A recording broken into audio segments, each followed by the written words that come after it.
परमात्मा को पाने तथा उसका वास्तविक लाभ प्राप्त करने के लिए पवित्र बाइबल में प्रमाण है कि प्रभु ने मनुष्य को अपना ही स्वरूप बनाया। 6 दिन में सृष्टि रचकर 7वें दिन विश्राम किया। कुरान शरीफ में प्रमाण है कि हजरत मोहम्मद को खुदा स्वयं कह रहे हैं कि मैंने तुम्हें उस परमात्मा की महिमा बताने के लिए भेजा है। वो परमात्मा कबीर है जिसने 6 दिन में सृष्टि रची तथा 7वें दिन तख्त पर जा विराजा। उसकी खबर किसी बाखबर से पूछकर तो देखो। कृपया अवश्य सुनिए जगत गुरु तत्वदर्शी संत रामपाल जी महाराज के अमृत वचन। इस प्रकार ये 3 परमात्मा है। तो परम अक्षर ब्रह्म जो कुल मालिक है वो कबीर देव है। ये वही परमात्मा है जो बनारस में एक जुलाहे की भूमिका और एक कवि की भूमिका, एक तत्वदर्शी संत की भूमिका करके अपना कार्य संपन्न करके सैसरी चले गए थे। पुण्यात्माओं,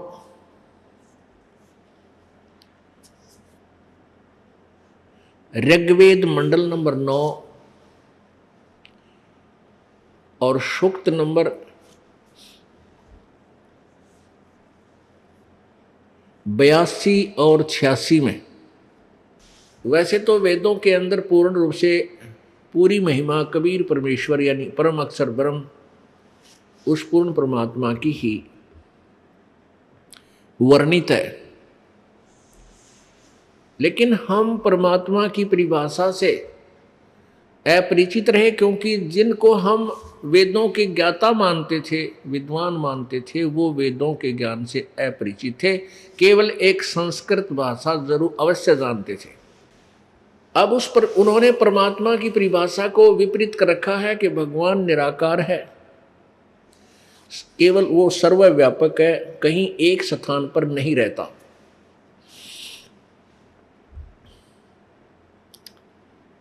कुछ एक ने ऐसा भी कहा है कि वो ब्रह्मलोक में रहता है, और फिर वो भी कहते हैं वो निराकार है, वो किसी के समक्ष नहीं आता। इस प्रकार की जो उलट पुलट थ्योरी बना करके पूरे मानव समाज को भ्रमित कर दिया, जिस कारण से सभी मानव अपने अपने हिसाब से अपनी अपनी अटकल लगा करके ज्ञान प्रचार, ज्ञान आधार बना करके भक्ति कर रहे हैं। वो लोकवेद है। लोकवेद उसे कहते हैं, लोकवेद उसे कहते हैं जो अक्षेत्रीय ज्ञान हो और स्वयं विचार विमर्श से जो सेट किया गया हो, उसको लोकवेद कहते हैं। सुना सुनाया ज्ञान जिसका कोई आधार ना हो, उसको लोकवेद बोलते हैं। कबीर परमेश्वर जी स्वयं ही अपनी महिमा आप ही व्याख्यान करते हुए बोलते हैं हमें समझाने के लिए। कबीर पीछे लग गया जाऊं था मैं लोक वेद के साथ, रस्ते में सतगुरु मिले दीपक दे दिया हाथ। अब लोक वेद के साथ कैसे लगे जा रहे थे? जैसे ये दास पहले पवित्र हिंदू धर्म में जन्म होने के कारण पहले हनुमान जी का पुजारी था, श्री कृष्ण और भगवान शिव के पुजारी था। अपना एक और देवता होता सबका पर्सनल, बाबा श्याम जी का पुजारी था।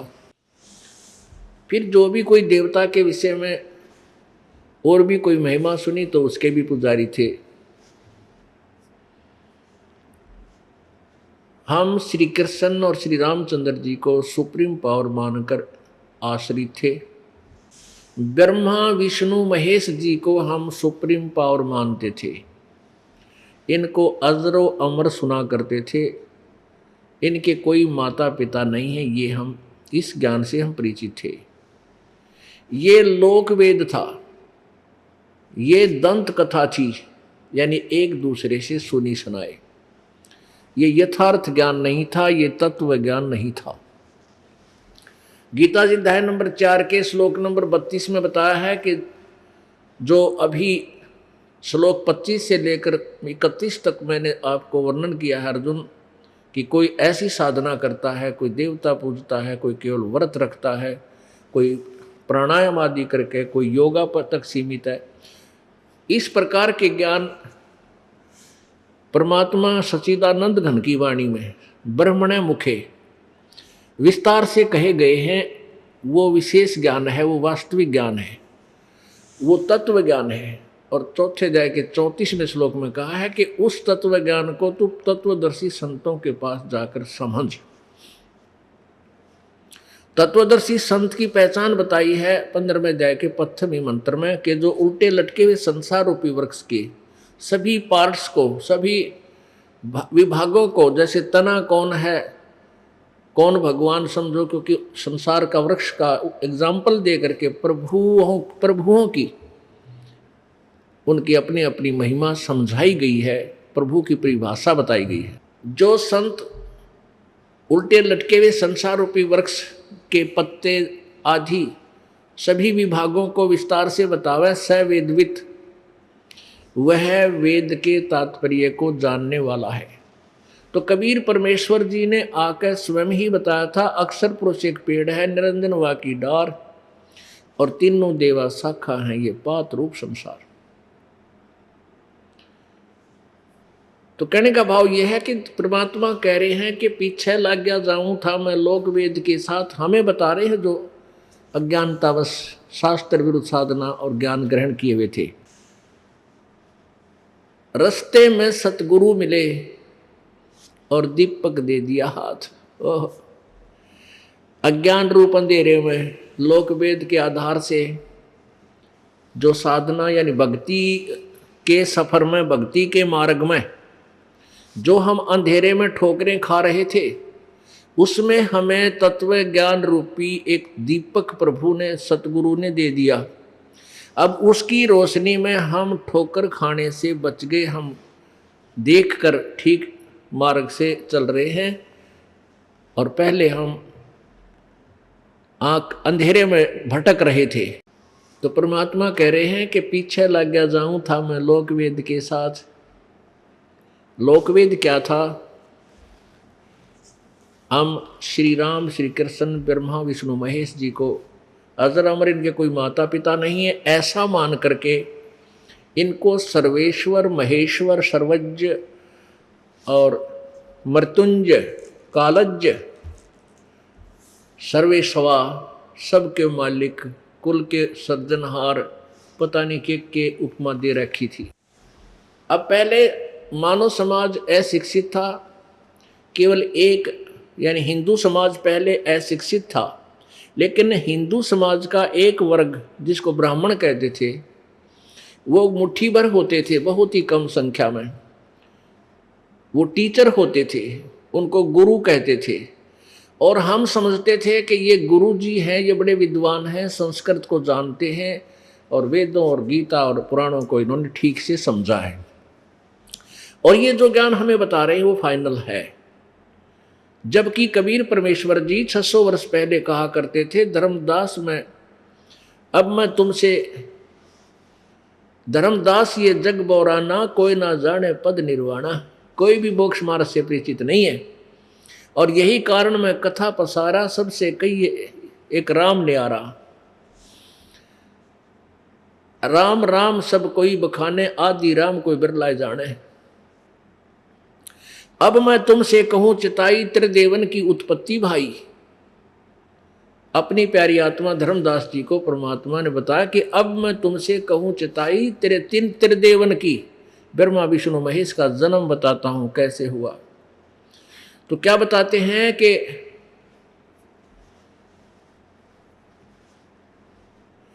इनके माता पिता जो है, पिता इनका ज्योति निरंजन है और दुर्गा इनकी माता है। 3 पुत्र अष्टंगी जाए और ब्रह्मा विष्णु शिव नाम धराए। ओए होए, 600 वर्ष पहले प्रभु जी ने, परमेश्वर ने एक तत्वदर्शी संत की भूमिका करते हुए ये यथार्थ ज्ञान हमें बताया था अपनी कबीर वाणी में, सच्चिदानंद घन की वाणी में, 5वें वेद में, सूक्ष्म वेद में।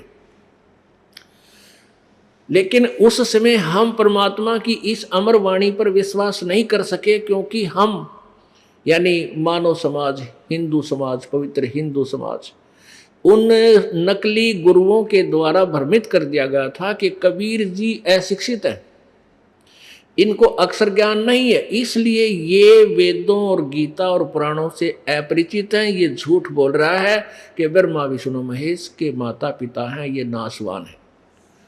तो मानव समाज ने ये बात विशेषकर ग्रहण कर ली, सत्य मान ली कि हमारे गुरुजी शिक्षित हैं, अक्षर ज्ञान युक्त है, संस्कृत भाषा के बड़े विद्वान हैं और सभी सदग्रंथ पुराण वेद और गीता जी सभी संस्कृत भाषा में लिखे हैं। तो कबीर जी झूठ बोल रहे हैं। उस परमेश्वर की वाणी अमर है और सत्य है, क्योंकि वो सत्य पुरुष हैं, वो सच्चे भगवान हैं, उनका एक एक शब्द सच्चा है। उसमें हम ये लाल के पहचानने योग्य नहीं थे, अब हम लाल पहचानने योग्य हो गए, हम सभी शिक्षित हो गए और सदग्रंथ अब कृपा करवाई परमात्मा ने, उन्हीं संस्कृत के विद्वानों द्वारा हिंदी में अनुवाद करवा दिया। अब हम, वैसे तो उन्होंने बहुत कुछ उलट सुलट भी किया, लेकिन वो सच्चाई को छुपा नहीं सके, इसलिए अनुवाद करना पड़ा। कबीर परमेश्वर जी कहते हैं कि चोर चुराई तूंबड़ी वो गड्ढे पानी में, वह गड्ढे वह ऊपर आवे न सच्चाई छानी ना। एक तुम्बा होता है, एक फल सीताफल के जैसा, पेठे जैसा, उसने तुम्बा बोलते हैं। अच्छा बड़ा हो जाता है वो, ऐसे पूरी गेंद सी, अंदर से उसके बीज निकाल दिए जाते हैं और वो खाली खोखा रह जाता है।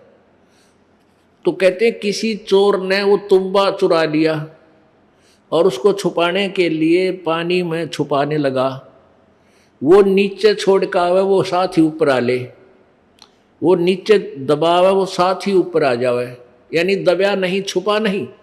तो कहते हैं इन अज्ञानियों ने सच्चाई को छुपाने की बहुत चेष्टा की अनुवाद करते समय, लेकिन फिर भी ये छुपा नहीं सकी। कहते हैं चोर चुराई तूंबड़ी गड्ढे पानी में, वो गड्ढे हुआ ऊपर आवे न सच्चाई छानी ना। अब देखिएगा श्रीमद् देवी भागवत हिंदुस्तान की पवित्र प्रेस गीता प्रेस गोरखपुर से प्रकाशित और मुद्रित गीता प्रेस गोरखपुर से प्रकाशित पुस्तकें पवित्र हिंदू समाज के लिए एक करेंसी की तरह है, यानी बिल्कुल उसमें नो डाउट जो उसमें लिखा फाइनल है।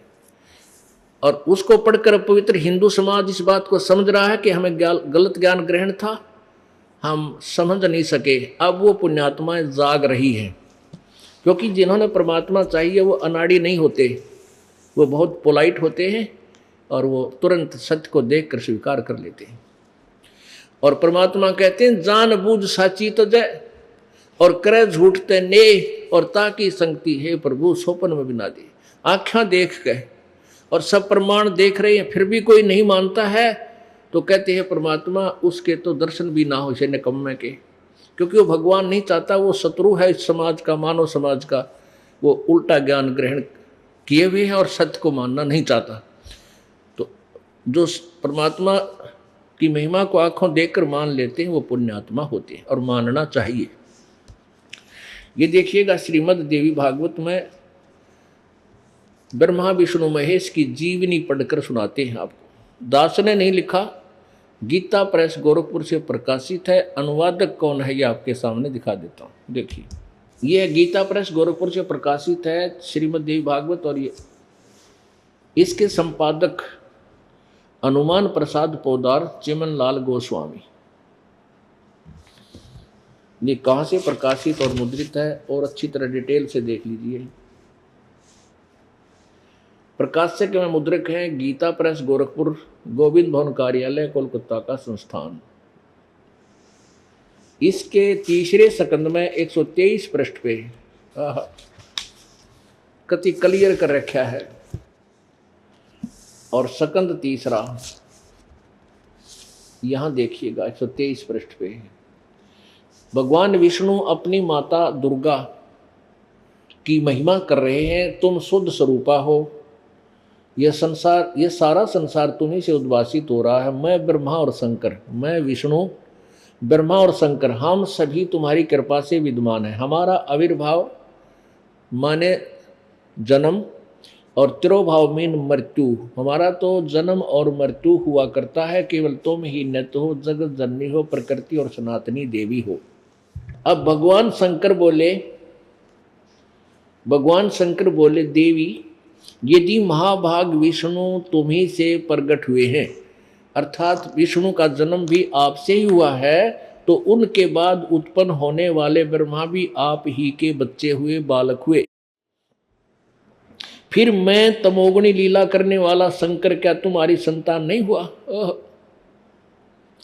अर्थात मुझे भी जन्म देने वाली, उत्पन्न करने वाली तुम ही हो।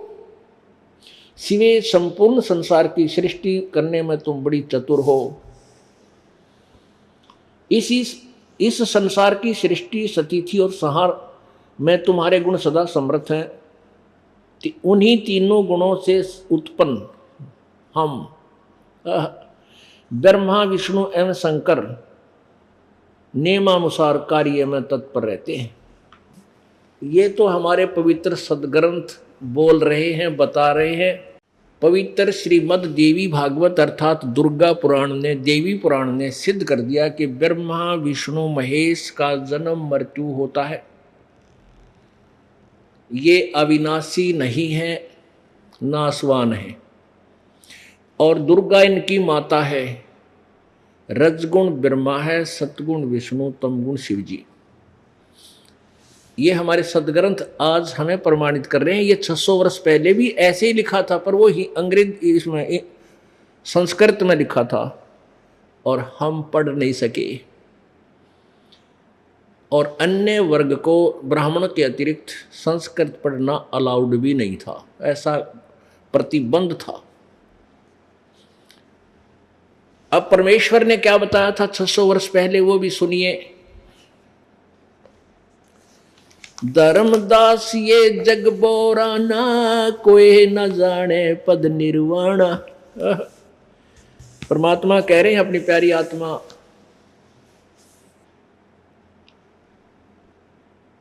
धर्मदास जी को आकर समझा रहे हैं, ज्ञान दे रहे हैं कि धर्मदास जी एक बहुत अच्छी पुण्य आत्मा, श्रेष्ठ आत्मा थी, परमात्मा को चाहने वाली। वो पहले हमारी तरह लोक वेद के आधार पर राम, कृष्ण और विष्णु और ब्रह्मा जी के ऊपर आश्रित, विष्णु जी और शिव जी पर आश्रित था।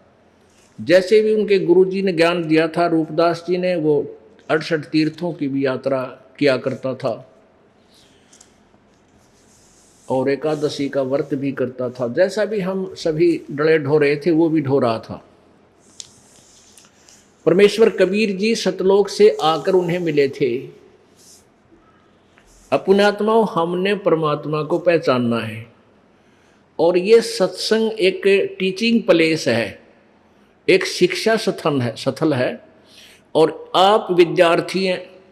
और ये दास इसका लेक्चरर बना दिया भगवान ने, टीचर बना दिया।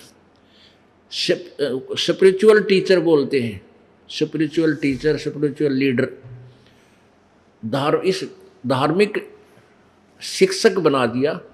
और आप शिक्षित हैं, बालक नहीं है। आज मानव का दिमाग इतना विकसित है, इतने बड़े बड़े इंस्ट्रूमेंट, इतने सुंदर आइटम बना दिए, सोच भी नहीं सकता कि मानव बना सकता है। तो अब इसी इंटेलिजेंट मानव को, इसी बुद्धिमान मानव को परमात्मा की तरफ डाइवर्ट करना है, बस इतनी सी बात है। और फिर ये अच्छी तरह इस परमात्मा को समझ लेगा, फिर इस तरफ भी इतनी ही गहनता से ये साधनाएं करेगा, तो इसमें साइंस से भी ज़्यादा अधिक उपलब्धियां इसको प्राप्त होंगी। क्योंकि अध्यात्म जो साइंस है वो इस मटेरियल साइंस से अरबों खरबों गुना उत्तम, श्रेष्ठ और ताकतवर है। अब आपको पहले थोड़ा सा ये पहचान करवानी है, परमात्मा सचमुच वही है जो कबीर परमेश्वर में जो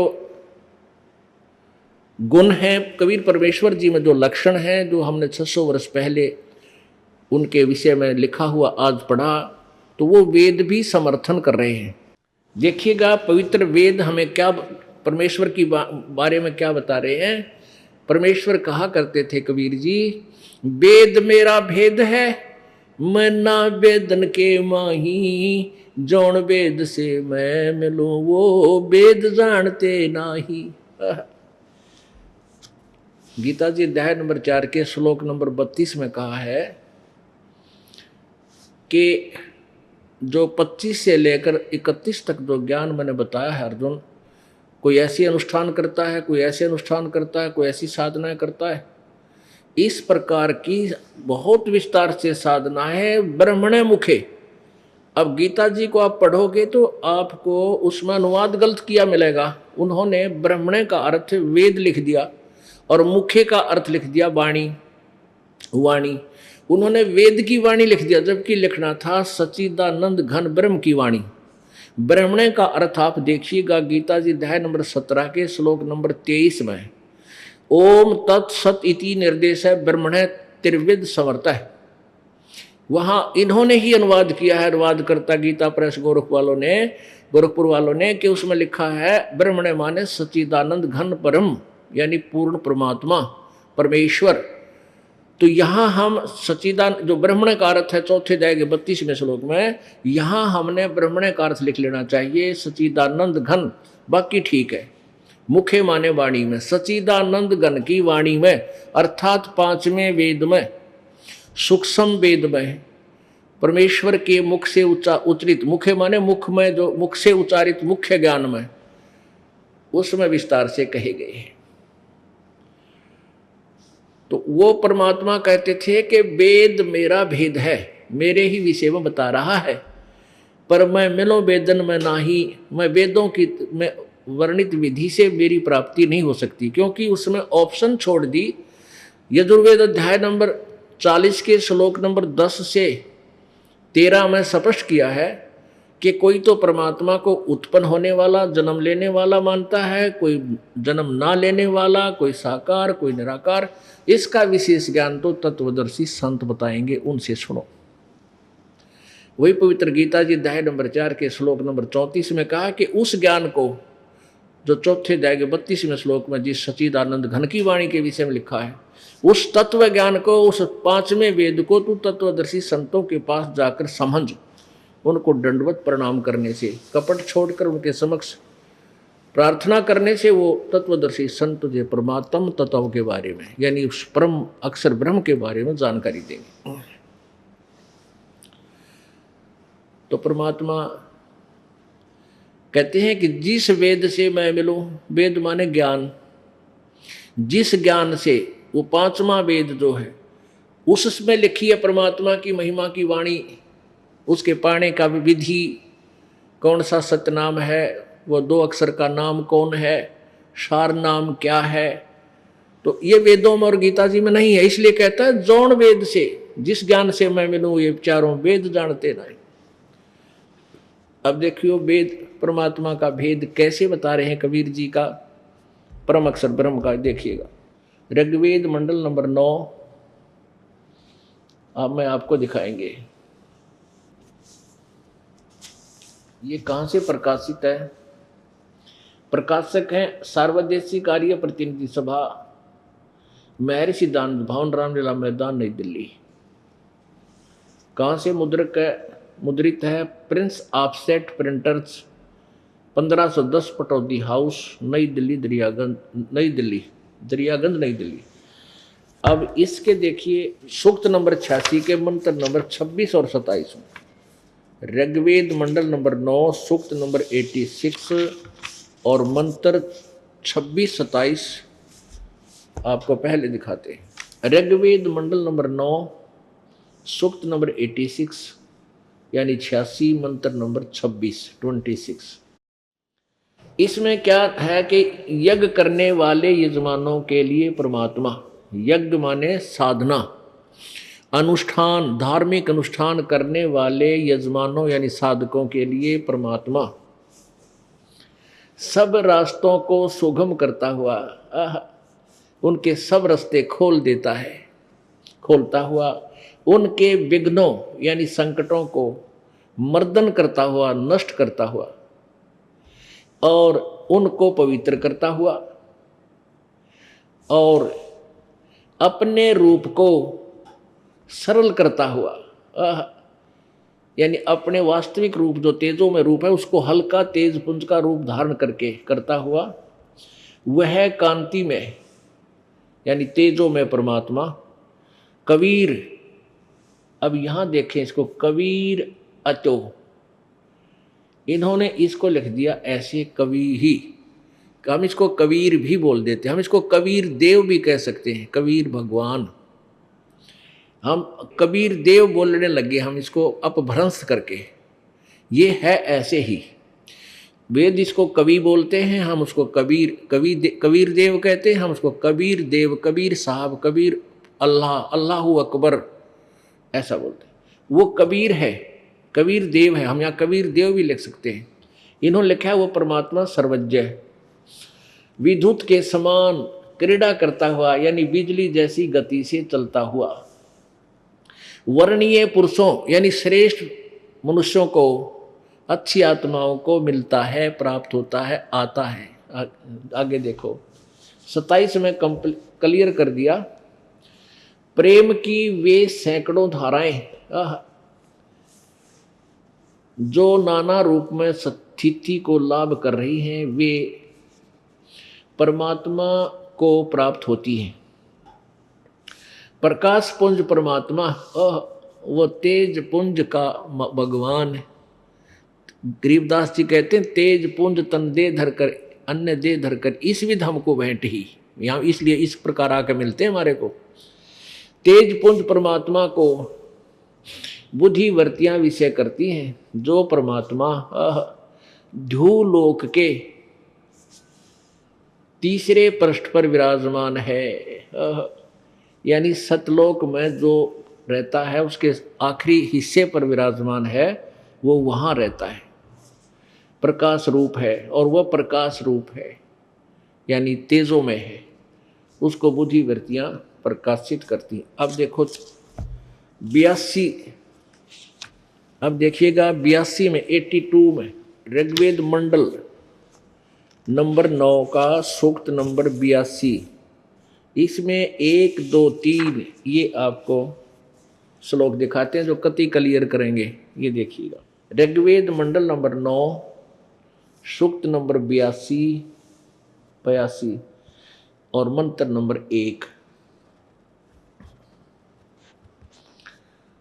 जो सर्वो उत्पादक प्रभु यानी सबका उत्पन्न करने वाला, प्रकाश रूप, सद्गुणों की वृष्टि करने वाला, पापों को हरण करने वाला यानी पाप नाशक, वह राजेव राजा के समान, राजा की तरह यानी एक वृंद का मुखिया, लाखों करोड़ों शिष्यों का एक मुखिया गुरु रूप में राजा के समान दर्शनीय है, के समान दर्शनीय है यानी देखने योग्य है, साकार है, वेद बता रहे। और वह क्या करता, वह पृथ्वी आदि लोकांतरों के चारों ओर शब्दमान हो रहा है।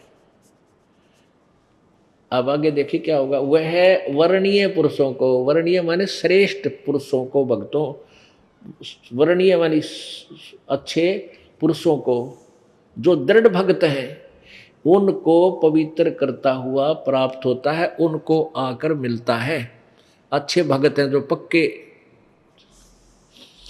जिस प्रकार विद्युत संदेश वाले स्थानों को आधार बनाकर प्राप्त हो, जैसे विद्युत माने बिजली की तरह, बिजली की जैसी गति से कहते हैं परमात्मा कहते हैं पहुंचूंगा क्षण एक में, इतनी देर में सतलोक से चलकर अपने भगत के पास आ जाता हूँ, पहुंचूंगा क्षण एक में जन अपने के हेत, हिरणाकुश उदारिया और रावण मारा खेत।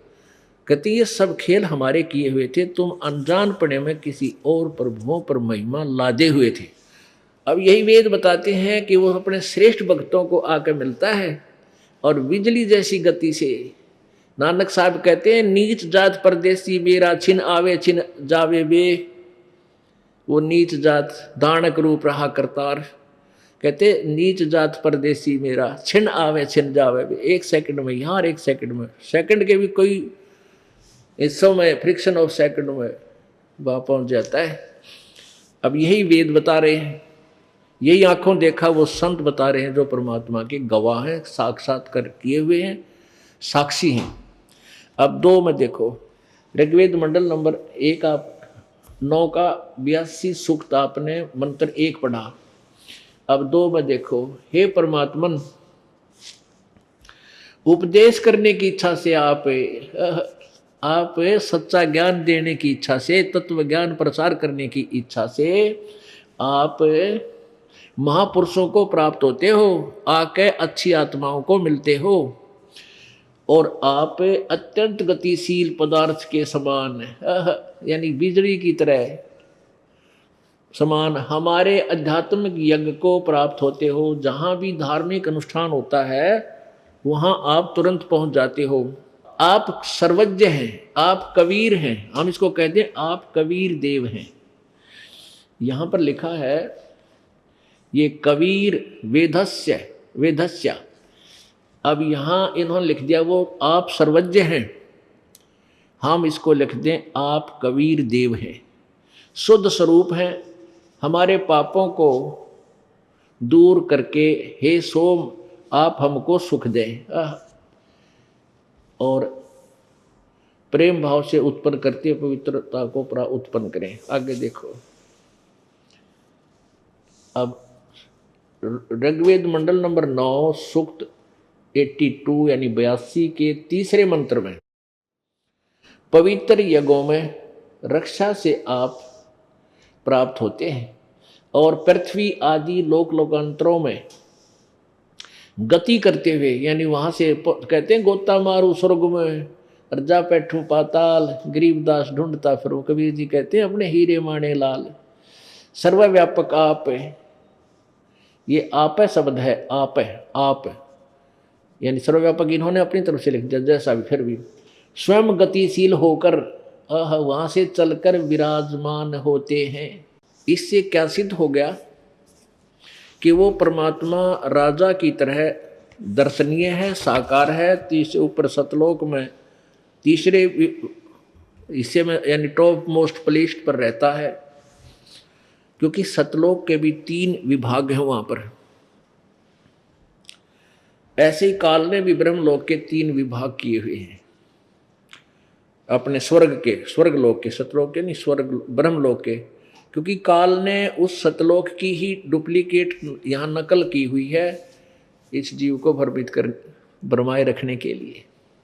अब वो परमात्मा यहाँ किस उद्देश्य से आता है ये तो आपने देख भी लिया, और भी क्लियर करते हैं कि वो उपदेश देने के उद्देश्य से, यानी सच्चा ज्ञान प्रदान करने के उद्देश्य से श्रेष्ठ भक्तों को आकर मिलता है। पुण्यात्माओं, परमात्मा की प्राप्ति करना कोई कठिन काम नहीं है, सबसे आसान काम है, और सबसे आसान विधि है प्रभु की भक्ति। और परमात्मा की सच्ची भक्ति के अतिरिक्त प्रत्येक कोई भी कार्य आप करते हो पेट के लिए, जैसे खाना बनाना ही होता है, बहन बेटियों को कितना जुगाड़ जोड़ती हैं, कि तो चिमटा पलटा, कि तो लकड़ी गोसे उपले सिलेंडर, फिर तो पतीला, फिर माचिस लाइटर हैं, और फिर आटा बेसन गूंदा गांधी बिरौनी कितने करके फिर रोटी बने। और परमात्मा का नाम, नाम उठत नाम बैठत नाम सोवत जागवे, नाम खाते नाम पीते नाम सेती लागवे, ऐसा मंत्र दे रखा परमात्मा ने।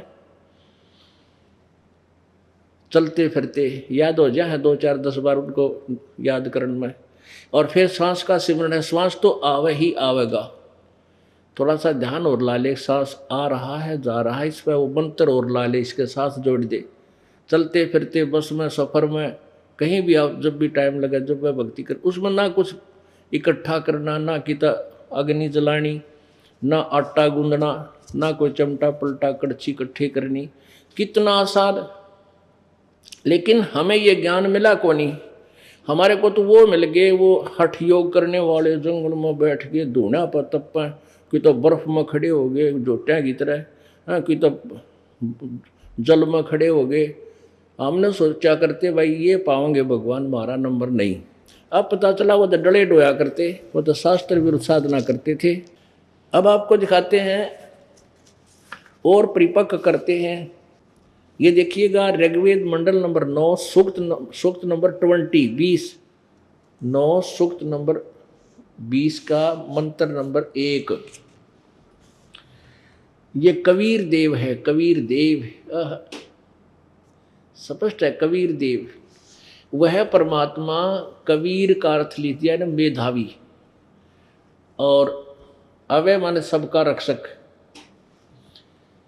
अवय अवय होता है वैसे अविनाशी, सबका रक्षक। देवविते विद्वानों की तृप्ति के लिए ज्ञान को देता है, वह है कबीर परमात्मा।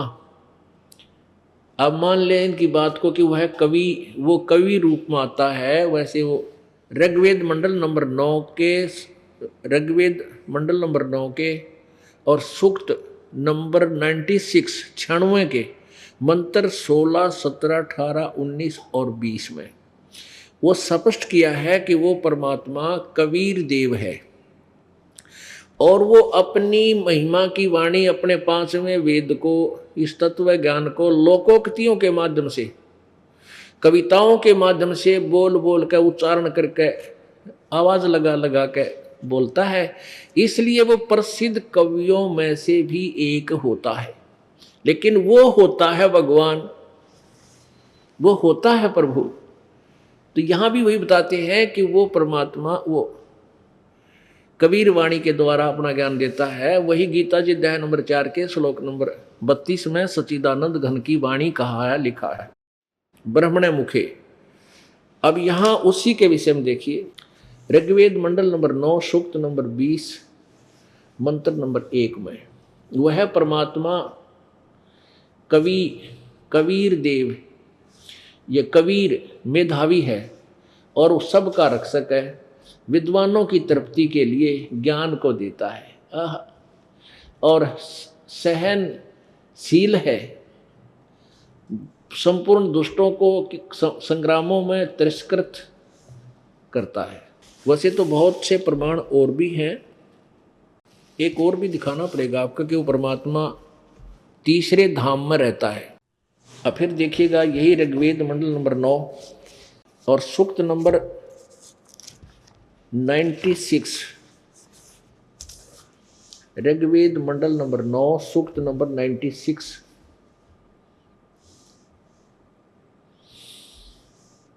के मंत्र नंबर 16, 17 और 18, 19, 20 में प्रगति क्लियर किया हुआ है कि वो कबीर भगवान है। क्योंकि इस 16वें मंत्र में पूछा है, हे परमात्मन, यानी वेद ज्ञान दाता ब्रह्म आप पे ही प्रश्न करा है कि हे परमात्मन, आपके सर्वोपरि रहस्य चारों नाम, ये संस्कृत देखो नाम, इसका अर्थ आगे करना था। चारों माने श्रेष्ठ, नाम माने नाम ही लिखना था। जो तुम्हारी संज्ञा है, जो तुम्हारा नाम है, आप उसका ज्ञान कराएं। आपका जो वास्तविक यानी श्रेष्ठ नाम है वो बताओ कौन सा है, उसके बारे में क्या बताया है। यहां लिखा है कि वो परमात्मा जो शिशु रूप धारण करके शिशुम जगानम हरियतम मर्जंती सुबंती वहीने मरुतो गणेन कबीर गिरभी कावेना कबीर संसोम पवित्र अतेति रेभन, रेभन माने ऊंची आवाज में बोलना, और कबीर गिरभी माने कबीर वाणी। यहां देखो इन्होंने कवि का अर्थ लिख दिया कवि लोग, और गिरभी का अर्थ वाणी द्वारा कर दिया। हम इसको लिख दें कबीर वाणी द्वारा, कवि लोगों वाणी द्वारा नहीं, कवि लोग वाणी द्वारा नहीं, कबीर गिरभी कबीर वाणी द्वारा, वो कविता से यानी कविताओं से माने कविताओं के द्वारा उसकी स्तुति करते हैं। वो गरजता हुआ अतिक्रमण करता है। अभी इन्होंने अनुवाद नहीं कर सके क्योंकि इनको ज्ञान तो था नहीं। तो आगे देखना, इसमें 18वें श्लोक में वो बताया कि वो तीसरे धाम में रहता है। वो परमात्मा जो कबीर देव है, जो सबका मालिक है, इसमें स्पष्ट किया है ऋषि मना ये ऋषि कृत सरस्वा सवरसा सहस्र अणिथा है पदवी कवि नाम। तृतीय धाम में महसी शिष्य संत सोम विराजमानु राजती सटुप। अब सटुप माने होता है गुम्बज, यहां देखिएगा। सोम स्वरूप परमात्मा पालन की इच्छा करता हुआ तीनों लोकों में प्रवेश करके सबका धारण पोषण करने के लिए जो महान वह परमात्मा तृतीयम धाम, तृतीयम यानी तीसरे धाम माने स्थान में, ये इन्होंने अनुवाद अपने हिसाब से किया। देवयान और पितृयान इन दोनों से पृथक तीसरा जो मुक्ति धाम है, तृतीयम धाम, उस तीसरे मुक्ति धाम में उसमें विराजमान है। इन्होंने ज्ञान योगी और घुसोड़ दिया अपनी तरफ से, जबकि ये इसमें ज्ञान योगी मूल संस्कृत में कितना नहीं है। भगवान की महिमा गारी योगी का क्या मतलब बीच में घुसोड़न का। तो ये कहते हैं वो विराजमान, वो परमात्मा वहाँ विराजमान है। इसका अनुवाद तो आप देखोगे दास के द्वारा किया हुआ, वो आपको मिलेगा। अब हम ये दास क्या सिद्ध करना चाहता है कि वो परमात्मा पूर्ण ब्रह्म, वो कबीर जी हैं जो बनारस में आए थे 600 वर्ष पहले, और वो अपने दृढ़ भक्तों को, श्रेष्ठ आत्माओं को आकर स्वयं मिलते हैं। उनमें से एक आदरणीय धर्मदास साहिब जी भी हैं, जो बांधवगढ़ के अंदर पवित्र हिंदू धर्म में जन्म होने के कारण इसी लोक वेद के आधार से पूरी दृढ़ता के साथ ब्रह्मा विष्णु महेश को अजरो अमर मान के, सर्वेश्वर मान के, महेश्वर मान के इन्हीं की पूजा किया करता था। ब्रह्मा की नहीं करते थे हम, विष्णु और शिव की पूजा करते थे। उन्हीं के अवतार श्री राम और श्री कृष्ण जी को ही मानकर उन्हीं की लीलाओं का गुणगान करते और सुनते थे। इसी प्रक्रिया में धर्मदास जी लगे हुए थे। तो परमात्मा उनको बांधवगढ़ में मिले ना, वहाँ मथुरा में मिले, वृंदावन में, वहाँ तीर्थ करते हुए जा रहे थे, वहाँ परमात्मा मिले। फिर उनको पूरा ज्ञान समझाया। धर्मदास जी को परमात्मा कह रहे थे आज 600 वर्ष पहले यही बताया जो आज वेद बताते हैं कि वो अपनी श्रेष्ठ आत्माओं को आकर मिलते हैं, दृढ़ भक्तों को, जो फिर तोड़े नहीं, टूटे थे संसार कुछ भी कहे। इतनी अच्छी आत्माएं जो हों प्रभु के चाहने वाली, उनमें से कौन कौन है? आधा दर्जन तो ये दास सेतु दे दास परिचित है। आदरणीय धर्मदास साहिब जी बांधवगढ़ वाले, आदरणीय मलुकदास जी, आदरणीय दादू साहिब जी, आदरणीय नानक साहिब जी जो सिख धर्म के प्रवर्तक माने जाते हैं, इनको भगवान स्वयं आकर मिले हैं। आदरणीय गरीबदास साहिब जी छुडानी, गांव छुडानी, जिला दद्दर, हरियाणा वाले, और आदरणीय गीसा संत साहिब जी, और आदरणीय महर्षि रामानंद जी काशी वाले। इन सातों से ये दास परिचित है जो अच्छी आत्माएं थी, जिनको परमात्मा स्वयं आए और उनको स्वयं ही अपना परिचय दिया, अपना ज्ञान कराया, तत्व ज्ञान से उनको ओतप्रोत किया। अब क्या बताते हैं? 600 वर्ष पहले परमात्मा स्वयं आकर के अपनी प्यारी आत्माओं को यथार्थ ज्ञान दे रहे हैं। धर्मदास ये जग बोराना, कोई न जाने पद निर्वाणा, यही कारण मैं कथा पसारा, जग से कहिए एक राम न्यारा। इन सब से एक और राम न्यारा है। अब जो प्रसंग चल रहा है कि धर्मदास जी और सभी पवित्र हिंदू धर्म आज से पहले, यानी इस दास के द्वारा सदग्रंथों का रहस्य उद्घाटन करने से पहले कोई भी ब्रह्मा विष्णु महेश जी की सतीथि से यथार्थ रूप में परिचित नहीं थे। सभी ब्रह्मा जी को अजन्मा मानते थे, इनके कोई माता पिता नहीं है।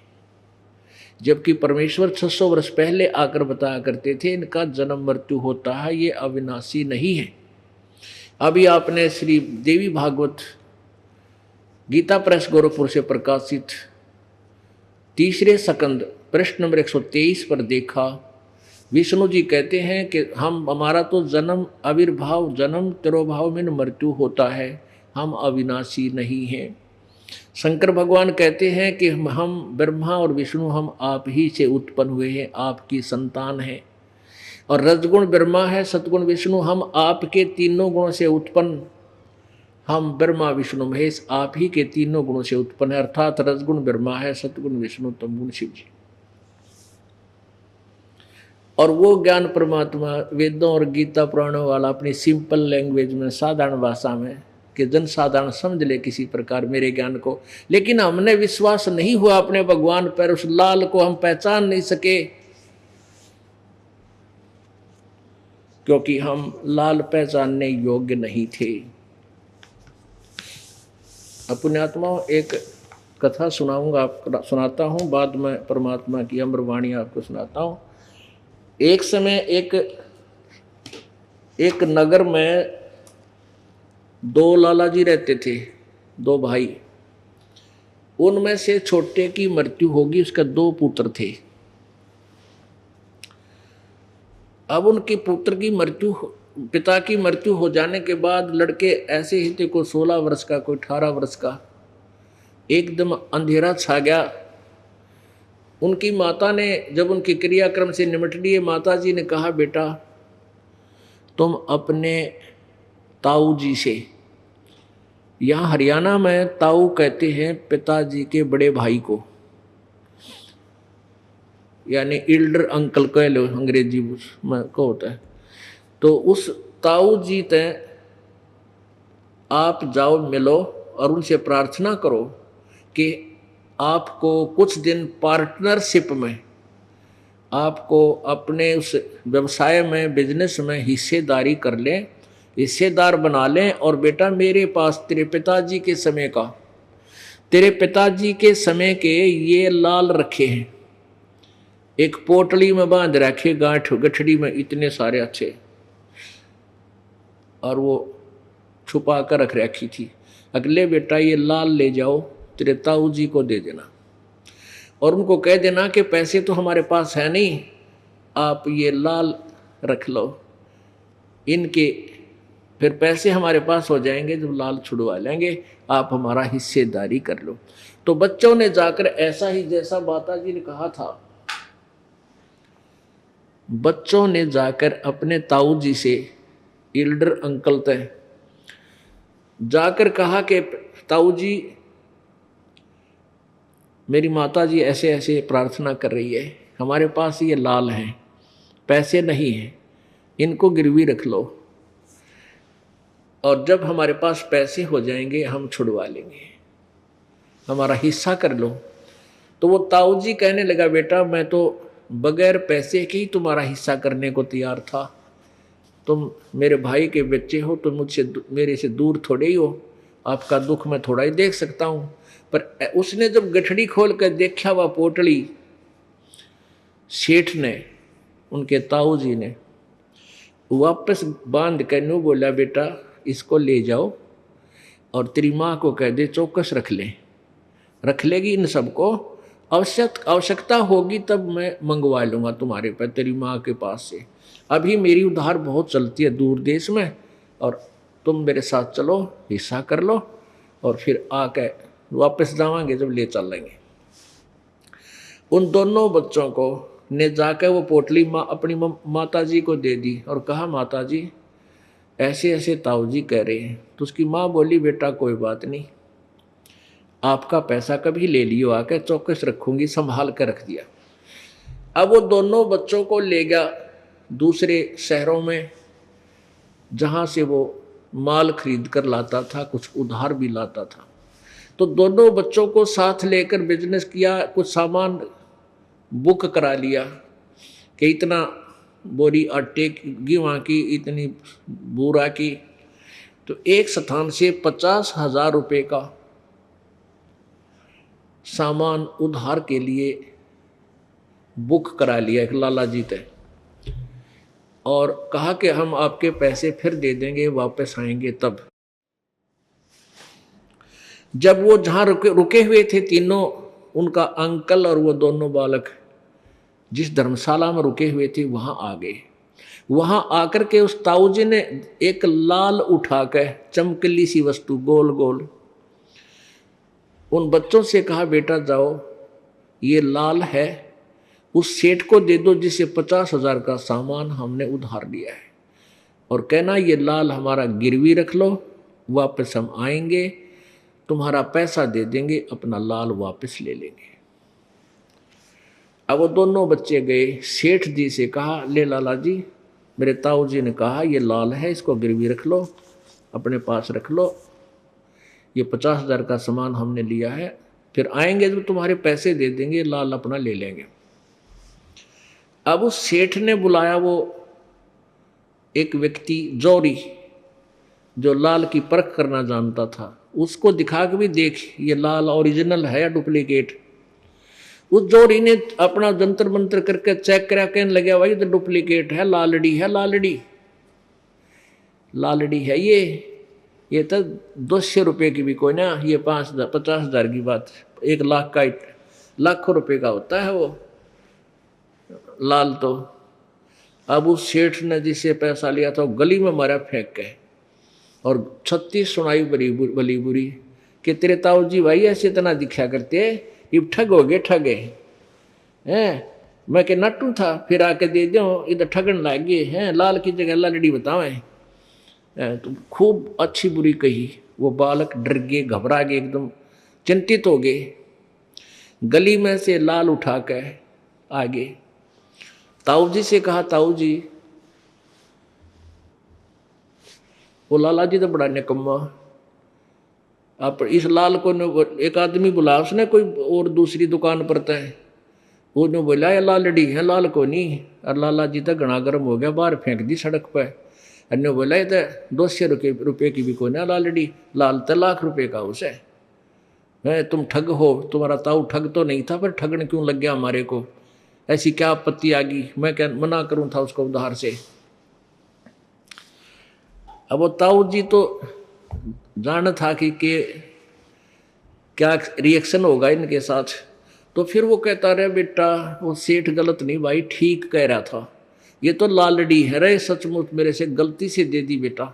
अरे देख लाल तो ये रखा इधर देख, वो उठा कर दूसरी तरफ से और देखा बेटा हो भाई वो ठीक बोल रहा था, लाल तो ये रह गया बेटा, धोखे से मैंने लालड़ी दे दी, यह तो सचमुच एक आने की भी कोई ना बेटा, इसकी कोई कीमत नहीं है, ये तो धोखा देने साथ रखूँ मैं, कोई चोर ठगावा थी इसने लेकर भाज जा, ओरिजिनल ना छेड़ा, इसलिए ले रहा था बेटा इसको। जाओ दोबारा सेठ को कहो मेरा ताऊ जी जो है बेईमान नहीं है, ये शब्द आप आगे से मत कहना, और ले तेरा लाल रख ले गिरवी। वो दोनों भाई गए, उन्हें भी देखा ढंग से, सचमुच ही तो दिन रात का अंतर है लाल और लालड़ी में। उस सेठ को जाकर सारी कहानी बताई कि हमारा ताऊ जी धोखेबाज नहीं है, गलती से धोखे में वो लालड़ी दी गई, देख लाल दिखा ले तेरे किससे ना।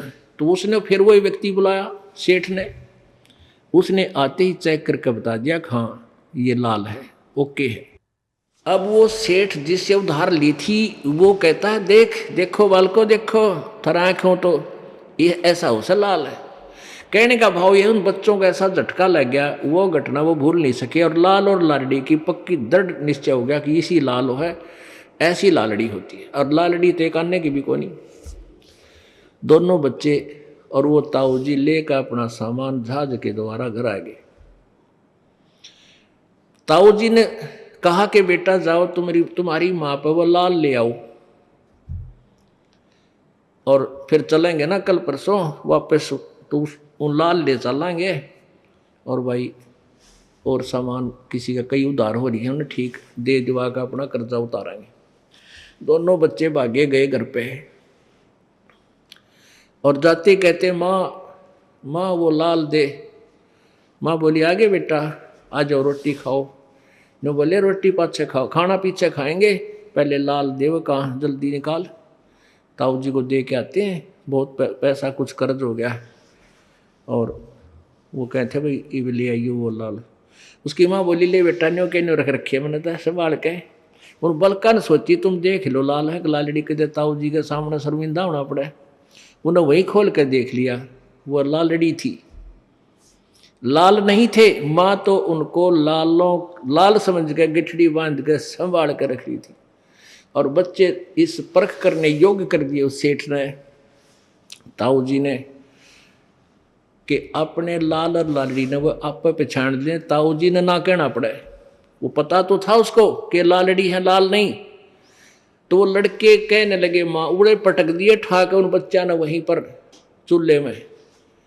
कहने लगे, माँ आप तो कति भोली हो, आपने कुछ किसी बात का ज्ञान नहीं। ये लाल को नहीं लालड़ी है, लाल तो 1 लाख रुपए का उस है, 9 लाख रुपए का, और ये तो 1 आने की भी कोई ना, 200 रुपये की भी कोई नहीं। तो मामा बोली, बेटा मैंने तो पता नहीं, मैंने तो सोचा लाल है, तेरे पिताजी के समय के रखे हुए थे। अब वो दोनों बच्चे फिर ताऊ जी के पास गए। उनका चेहरा उतरा हुआ था, ताऊ जी तो जान गया कहाँ बच्चे आप पर किरकाए हुए। कहने लगे, ताऊ जी मेरी माँ नवा बिल्कुल सादी बोली है, उसको पता को नहीं, वो लाल को नहीं थे ताऊ जी, लालड़ी थी, लालड़ी। तो ताऊ जी बोला, बेटा जिस दिन तुम लेकर आए ना, ये उस दिन भी लालड़ी थी। यदि मैं कह देता ना ये लाल को ना लालड़ी है, तेरी माँ 70 लाने दे हो, नो कहे मेरा पति मर गया, हमारे लाला ने भी लालड़ी बतावा दियो है, चोर है। और बेटा मैंने आप ना कह करके आपको इतना शाना कर दिया, लाल और लालड़ी की परख करने योग्य कर दिया, आपने पटक दिए ठाक हुए। तो ये दास चाहता है कि इस पवित्र मानव समाज को लाल और लालड़ी यानी ओरिजिनल ज्ञान और डुप्लीकेट ज्ञान की पहचान करने योग्य बना दूं, ताकि आप अपने अपने मजहब के जो दंत कथाओं में बने हुए जो ज्ञान है उनको आप पर पटक दो ठाक है। इस दास ने घना ना कहना पड़े। तो ये प्रत्यक्ष दिखा दिखा के लाल और लालड़ी आमने सामने रख के आपको जोर ही बना रहा हूं। अब परमात्मा ने 600 वर्ष पहले वो लाल वो रखे थे, जिनको इन अज्ञानियों ने लालड़ी बता रखा था। और जो लाल हमारे सदग्रंथों में छुपे थे, वही लाल सदग्रंथों में, गीता पुराण और वेदों में, वही परमेश्वर की वाणी में। वो वेदों और गीता को तो सही मानते थे कि ये सत्य है, लेकिन वो जानते नहीं थे इसमें सत्य क्या है, असत्य का प्रचार करते थे। वो लाल की आड़ में लालड़ी बेचा करते थे, लालड़ी देते थे। दुनिया को निर्धन बना दिया, भक्तिहीन कर दिया। शास्त्रीय विधि को त्याग कर मनमाना जो आचरण करते हैं, उनको ना तो कोई सुख होता, ना उनकी गति होती, और न ही उनका कोई कार्य सिद्ध होता, कोई सिद्धि प्राप्त भी नहीं होती। प्रमाण है गीता के अध्याय नंबर 16 के श्लोक नंबर 23 में।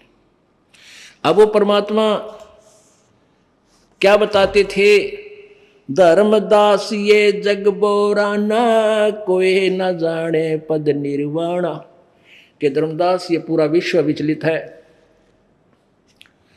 कोई भी पूर्ण मोक्ष मार्ग निर्वाण मार्ग से को नहीं जानता, कोई भी नहीं जानता। वो तेरा गजब हो, ये कोई भी नहीं जानता, या और बात बिगड़ जाती है। परमात्मा तो यहाँ तक कहते हैं, तेरे ब्रह्मा विष्णु इसी बोल में मेरे साथ 2 भाई, मैंने सब जग भूलिया पाया, किसी को यथार्थ ज्ञान नहीं था। इसी बोल में ब्रह्मा बोला जिसने 4 वेद सरसाया, और वेद पढ़ के पंडित बोला, वो मर्म भेद नहीं पाया। इसी भूल में विष्णु बोला जिन्हें वैष्णो धर्म चलाया, और तीर्थ व्रत का बांध महात्म बहुविध जीव भरमाया। इसी भूल में शंकर भूला जिन भिक्षुक पंथ चलाया, और सिर पर जटा हाथ में खप्पर घर घर अलख जगाया।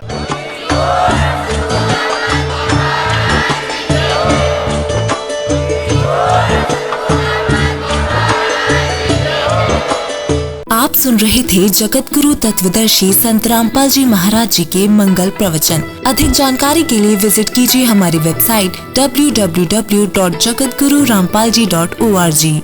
संत रामपाल जी महाराज जी के शुभ आशीर्वाद से पूरे विश्व भर में 500 से भी ज्यादा नाम दीक्षा केंद्र हैं, जिन पर संत रामपाल जी महाराज जी द्वारा ऑनलाइन निशुल्क नाम दीक्षा दी जा रही है। अपने नजदीकी नाम दीक्षा केंद्र का पता करने के लिए संपर्क करें 8222880541।